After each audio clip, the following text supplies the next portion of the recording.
नमस्कार साथियों। देखिए, कई भर्ती परीक्षाओं के बारे में अपन यहाँ पर बात करेंगे और एलडीसी भर्ती परीक्षा है उसमें पेपर लीक होने की खबरें हैं, वो भी चल रही हैं मार्केट में, तो उसके बारे में अपन बात करेंगे। और फोर्थ ग्रेड भर्ती परीक्षा का जो आपका प्रोविजनल परिणाम है उसके बारे में, और जो आपके नॉर्मल कैंडिडेट हैं उनको ज्वाइनिंग कब तक दी जा सकती है, जिन 5,750 कैंडिडेट का परिणाम रोका गया है उनका परिणाम कब तक आ सकता है, उनको ज्वाइनिंग कब तक दी जा सकती है, सभी के बारे में अपन बात करेंगे।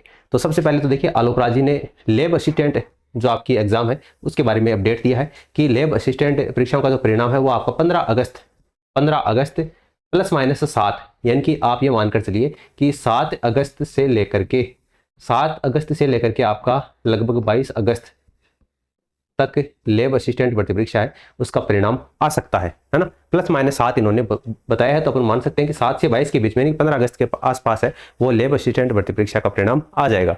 तो जिन्होंने भी लैब असिस्टेंट की एग्जाम दी है वो देख लेना अपने हिसाब से, पदों की जो संख्या है उसमें बढ़ोतरी भी की गई थी, तो ये आपके लिए बेनिफिट है। फिर देखिए, फॉरेस्टर एग्जाम की जो आंसर की है वो अब नेक्स्ट बोर्ड मीटिंग में जब भी हो 14 या 17 जुलाई को फॉरेस्टर एग्जाम है उसकी आंसर की के बारे में एक कैंडिडेट ने पूछा था, तो उसको आंसर की के बारे में बताया है कि 14 या 17 जुलाई को आपकी आंसर की है वो आ सकती है फॉरेस्टर एग्जाम की। इसके अलावा यहाँ पर देखिए, एक कैंडिडेट ने पूछा कि लाइब्रेरियन रिजल्ट है वो उसकी डेट है वो बता दीजिए कब तक आ जाएगा। तो लाइब्रेरियन ग्रेड 3 है, उसकी डीवी रिपोर्ट पर शीघ्र ही निर्णय होगा। प्रयास है कि रिजल्ट इसी महीने में निकाल दें जितना जल्दी हो सके, यानी कि जुलाई महीने में ही आपका लाइब्रेरियन भर्ती परीक्षा का रिजल्ट है वो आपका जुलाई महीने में ही आ सकता है। ठीक है, तो लाइब्रेरियन के लिए जो भी कैंडिडेट है, रोजगार मेले में भी इनके साथ में धोखा ही हुआ था। पहले कहा गया था कि लाइब्रेरियन भर्ती वालों को रोजगार मेले में शामिल किया गया था और फिर ऐन वक्त पर इनको बाहर कर दिया गया था, लेकिन चलो फिर भी उम्मीद है कि इन्होंने कुछ ना कुछ कहा है, जुलाई महीने में ही आपका लाइब्रेरियन भर्ती का रिजल्ट है वो निकालने का प्रयास किया जा रहा है। इसके अलावा देखिए, एलडीसी एग्जाम की जो प्राइमरी आंसर की है उसके बारे में एक बच्चे ने पूछा था, तो इन्होंने कहा है कि 25 जुलाई ±7 का प्रयास रहेगा। तो 25 जुलाई फिर से आप वही मान लीजिए कि 18 जुलाई से लेकर के आपके 2 अगस्त तक एलडीसी भर्ती जो हुई है जिसको लेकर पेपर लीक की खबरें हैं वो भी चल रही हैं, क्या हुआ है क्या नहीं हुआ है उसकी अपन बात करेंगे। तो 25 जुलाई ±7 इन्होंने बताया, तो 18 जुलाई से 2 अगस्त, यानी कि अपन मानकर चल सकते हैं कि जुलाई महीने में ही एलडीसी एग्जाम हुई थी अभी आपकी 5 तारीख को, उसकी आंसर की आ जाएगी। तो जो भी कैंडिडेट एलडीसी एग्जाम के लिए टाइपिंग के लिए लगातार जिनका कमेंट आ रहा था, तो पहली बात तो आपको टाइपिंग शुरू कर देनी है अभी से। जो भी 140 प्लस 135 प्लस कैंडिडेट है वो आ रहे हैं उनको टाइपिंग शुरू कर देनी है। और आज के समय में वैसा देखा जाए तो टाइपिंग हर एक कैंडिडेट को आनी भी चाहिए, है ना। टाइम के हिसाब से ये आपकी ज़रूरत हो गई है, टाइपिंग आपको आनी भी चाहिए, भले ही आप किसी भी एग्जाम की तैयारी कर रहे हो या ना कर रहे हो। लेकिन अगर आपने एलडीसी एग्जाम दी है तो फिर कन्फर्म है कि हिंदी और इंग्लिश दोनों में आपको टाइपिंग आनी जरूरी है। तो जुलाई महीने में आपकी इसकी आंसर की आ जाएगी। लेकिन एलडीसी के एग्जाम की आंसर की आए उससे पहले अपन बात करते हैं जैसलमेर में क्या हुआ था। देखो, जैसलमेर में सूत्रों से यह पता चला है कि जैसलमेर के अंतर्गत जो खिड़की से पेपर बाहर फेंकने वाली जो घटना जो काफ़ी उड़ी थी मार्केट में, आप सभी को पता है उस चीज़ से। लेकिन ये खबर भी निकलकर सामने आ रही है कि जैसलमेर के अंतर्गत एक कैंडिडेट को इन्विजिलेटर के द्वारा प्रश्न बताए जा रहे थे, लेकिन उसी कक्ष में जो बाकी दूसरे कैंडिडेट भी बैठे थे उन्होंने उस चीज़ का विरोध किया कि इस एक पर्टिकुलर कैंडिडेट को आप प्रश्न के जवाब क्यों बता रहे हैं। तो फिर उन कैंडिडेट को भी ये कहा गया कि आपको ही बता देंगे, क्यों टेंशन ले रहे हो। लेकिन उन कैंडिडेट ने फिर विरोध किया और कहा कि आप हमें भी बता दोगे, ये न होकर आप इस कैंडिडेट को भी आंसर मत बताओ। यानी कि देखिए, उस कैंडिडेट के जो बाकी अन्य जो कैंडिडेट थे उनकी जो आत्म स्वाभिमान है उसकी अपन रेस्पेक्ट करते हैं। बाद में उन्होंने जो आपका संस्था प्रधान है उससे इसकी शिकायत भी की है। तो ये खबर है जो जैसलमेर में आई थी। अब इसमें कितनी सच्चाई है कितनी नहीं है वो आपकी तहकीकात होगी तो सामने आ जाएगी।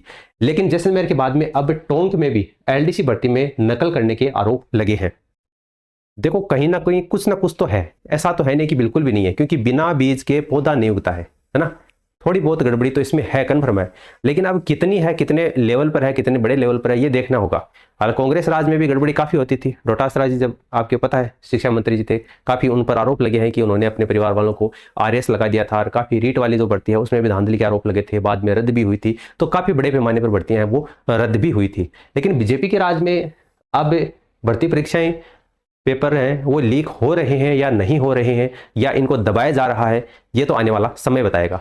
अब बात करते हैं अपन फोर्थ ग्रेड की जो ज्वाइनिंग है वो कब तक आएगी। तो देखिए, आरपीएससी और जो सचिवालय है उनके लिए आपके जो ज्वाइनिंग ऑर्डर हैं वो जारी हो चुके हैं। कुछ कैंडिडेट हैं उनको 21 दिन का समय दिया गया है, तो कुछ कैंडिडेट हैं जिन्होंने ज्वाइन कर लिया है और कुछ कैंडिडेट हैं वो धीरे धीरे आपके ज्वाइन कर रहे हैं। लेकिन जो आपके सामान्य कैंडिडेट और हैं बाकी प्रशासनिक सुधार विभाग के, उनको 28 दिन का विभाग को टाइम दिया गया है कि आप 28 दिन के अंतर्गत नियुक्ति आदेश जारी कीजिए, और नियुक्ति आदेश जारी होने के बाद में 21 दिन के अंतर्गत अभ्यर्थियों को ज्वाइन करना होगा। तो लेकिन फिर कल परसों जो एक कैंडिडेट हाईकोर्ट में जिन्होंने याचिका लगाई है, दायर की है, काफ़ी अभ्यर्थियों का ये मानना है कि क्या उससे ज्वाइनिंग प्रक्रिया के ऊपर प्रभाव पड़ेगा, तो मैं कहूँगा नहीं पड़ेगा, है ना। उससे आपको चिंतित होने की आवश्यकता नहीं है, ज्वाइनिंग प्रक्रिया पर उससे प्रभाव नहीं पड़ेगा। तो फिर एआरडी के द्वारा जो प्रशासन सुधार विभाग के द्वारा विभाग आवंटन किए गए हैं, इनको ज्वाइनिंग कब तक मिल जाएगी? तो देखो, उनको 28 दिन का टाइम दिया गया था, उसके बाद में 21 दिन, तो 28 दिन के बाद में नियुक्ति आदेश जारी हो जाते हैं। तो अगर आप समय रहते ज्वाइन करते हैं तो आप 15 अगस्त तक ड्यूटी ज्वाइन कर लेंगे। मैंने पहले भी कहा था 15 अगस्त तक ड्यूटी आप ज्वाइन कर लेंगे। इसके अलावा 4th ग्रेड कर्मचारी भर्ती में जो प्रोविजनल सूची है, क्योंकि 48,000 कैंडिडेट का रिजल्ट निकालने की बात थी, जिनमें से 45,000 समथिंग कैंडिडेट का ही रिजल्ट है वो निकाला गया है। बाकी 2,500 से 3,000 कैंडिडेट ऐसे हैं जिनका परिणाम रोक लिया गया है। और मजे की बात यह है कि उनको ये कारण भी नहीं बताया गया कि उनका परिणाम क्यों रोका गया है।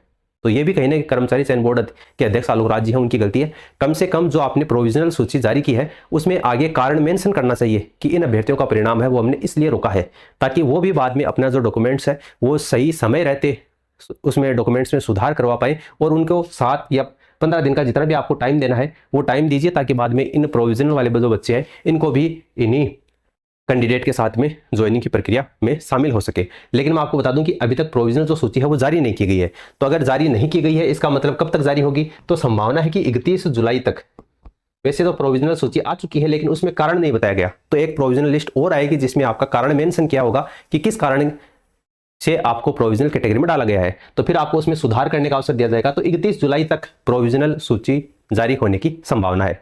उसके बाद में आपको 7 से लेकर 15 दिन का समय दिया जाएगा। 7 से लेकर 15 दिन का समय दिया जाएगा, यानी कि 15 अगस्त से पहले पहले आपके प्रोविजनल वाले जो मामले हैं उनको सुधार कर लिया जाएगा, और उसके बाद में जो भी प्रोविजनल कैटेगरी में मामले होंगे उनका अलग से आपका जो ज्वाइनिंग ऑर्डर है वो जारी किए जाएंगे, है ना।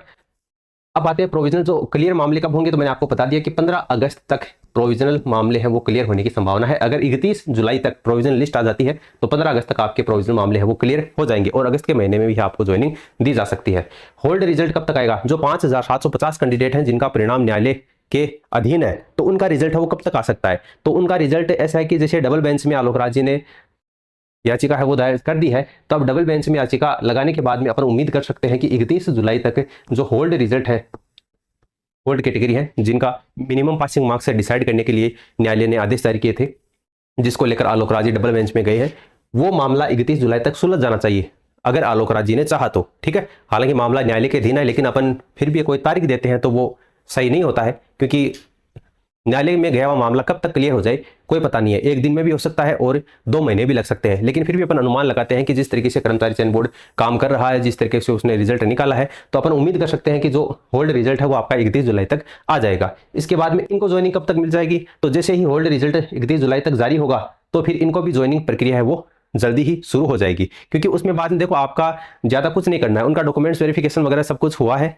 जिनका होल्ड रिजल्ट है वो जारी किया गया, तो बाद में उनके लिए नियुक्ति आदेश है वो जल्दी जारी किया जाएगा 15 अगस्त या 20 अगस्त के पास में, और हम उम्मीद कर सकते हैं कि इनको भी जो ज्वाइनिंग है वो आपकी अगस्त महीने में ही मिल सकती है। अगर अगस्त महीने में नहीं मिलती है 1% 2%, तो आप ये मानकर चलो कि 10 सितंबर तक जो परिणाम जिनका होल्ड रखा गया है 5,750 कैंडिडेट है, अगर कर्मचारी चयन बोर्ड है वो ढंग से काम करता है तो 10 सितंबर से पहले पहले इनको भी ज्वाइनिंग मिल जाएगी। तो उम्मीद करता हूं कि यहां से आपको कुछ ना कुछ क्लैरिटी मिली होगी। बाकी आप हमारे इस टेलीग्राम चैनल को ज्वाइन कर लीजिए, कोई भी लेटेस्ट अपडेट आता है तो वो सूचना यहाँ पर आपको सबसे पहले प्रोवाइड करवा दी जाती है। और अभी भी अगर आपका कोई सवाल है, कोई भी सुझाव है, तो आप बेझिझक नीचे कमेंट सेक्शन में कमेंट करके पूछ सकते हैं। मिलते हैं अपन नेक्स्ट वीडियो में। धन्यवाद।